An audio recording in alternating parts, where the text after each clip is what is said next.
जिंदाबाद जिंदाबाद। भारतीय जनता पार्टी जिंदाबाद जिंदाबाद। भारतीय जनता पार्टी जिंदाबाद जिंदाबाद। मित्रों, जैसा कि आज का कार्यक्रम सलारपुर के इस धरती पे परम श्रद्धेय कर्मयोगी हमारे देश के प्रधानमंत्री श्रद्धेय नरेंद्र भाई मोदी जी की मन की बात सुनने के लिए रखा गया। मित्रों, ये भारत की भूमि है, ये भारत की भूमि है, ये नंदन की भूमि है, बंदन की भूमि है, अभिनंदन की भूमि है, यहाँ का कंकड़ कंकड़ संकट। मैं ऐसे भूमि पे खड़ी हुई हूँ बोलने के लिए। मंच पे बैठे हुए हमारे बड़े भाई भारतीय जनता पार्टी के वरिष्ठ नेता परम आदरणीय भाई आरबी सिंह जी और उनके बगल में बैठे हमारे पिता तुल्य चाचा श्रीवास्तव जी और पूर्व मंडल अध्यक्ष हमारे बड़े भाई गोपाल भारद्वाज जी और चिरई गांव का नेतृत्व कर रहे नव नियुक्त मंडल अध्यक्ष भाई बड़े भाई इंद्रजीत सिंह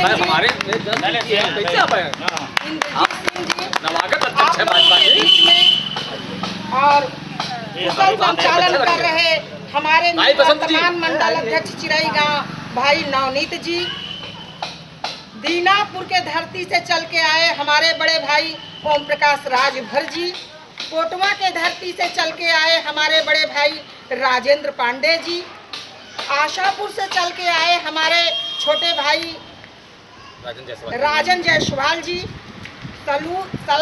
रसूलगढ़ की धरती से चल के आए हमारे बड़े भाई कुबेर राजभर जी और हमारे बड़े भाई आदरणीय नागौर राय जी, राजेश जी, बसंत जी, यहाँ जितने हमारे पिता तुल्य लोग बैठे हैं, मैं हृदय की गहराइयों से आप सभी लोगों का स्वागत वंदन अभिनंदन करना चाहती हूँ।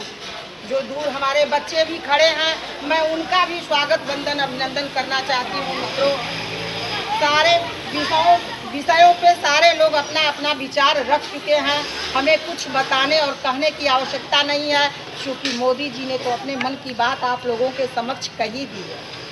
लेकिन मैं इतना ज़रूर कहना चाहूँगी आप लोगों से कि मोदी जी अगर आगाज कर रहे हैं तो अंजाम देने की हमें ज़रूरत है, सिर्फ सुनने की आवश्यकता नहीं है।